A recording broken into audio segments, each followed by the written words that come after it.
Anxiety is one of the most common problems that comes up alongside an eating disorder. And eating disorders have incredibly high rates of co-occurring anxiety disorders. So this week on Skill of the Week, we wanted to take some time to talk a little bit more about anxiety and how it works and how we can use that information to inform its treatment. So Maris, kind of like an eating disorder, there are many different pathways for how anxiety develops. And so I think the most important pieces of information to know are how anxiety is maintained. And I like to first start by talking about what's called the cycle of avoidance. So the cycle of avoidance basically is that something happens that triggers anxiety in us. And it could be anything. But once that anxiety is triggered, it's very uncomfortable, as I'm sure you know well, and we are really strongly compelled to do something about it. And our typical response to anxiety is usually to escape the situation or avoid it altogether.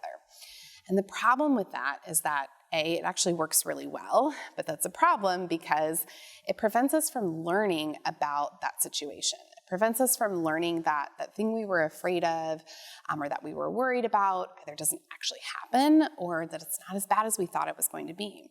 And so the next time that situation comes along, that anxiety response is still there, and sometimes it can grow even worse. So I want to know, is this something that you can relate to? Did this kind of cycle of anxiety and avoidance show up in your recovery? Certainly. One example that comes to mind is social eating. I had a lot of anxiety and fear around getting invited to go out to dinner with friends or go to a family gathering that had food as a main part of the event. Yeah.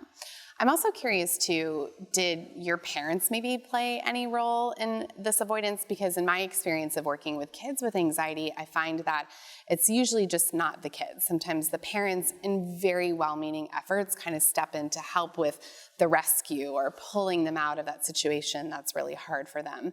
And that can help to perpetuate that anxious avoidance cycle. Yeah, definitely. My parents, like you said, with very good intentions would be my escape route or come pick me up early or help me say no.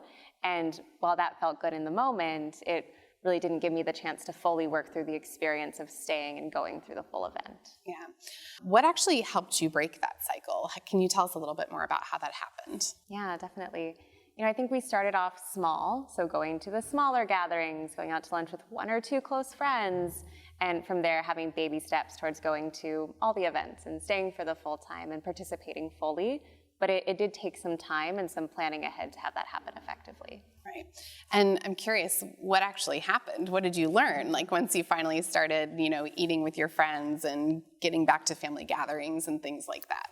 At first it was definitely hard. It was very much in my head, worrying that other people were judging how I was eating or what I was eating. And just like you said, as time went on, it started to reduce that worry. Like, okay, nobody called me out at the dinner table. Or if something awkward happened, I navigated through it. I used a skill. And so I was able to learn that even if something hard happens, I have the resources to get through it. And that was really helpful. I love that because I think one of the keys to helping to break that cycle is beginning to gain that confidence. And nothing builds confidence like experience. If we don't push ourselves to do those hard things, or if as parents we don't help support our kids in doing those hard things, we actually don't have those opportunities to learn that we can handle it, that we can do it, that help us feel strong and more confident.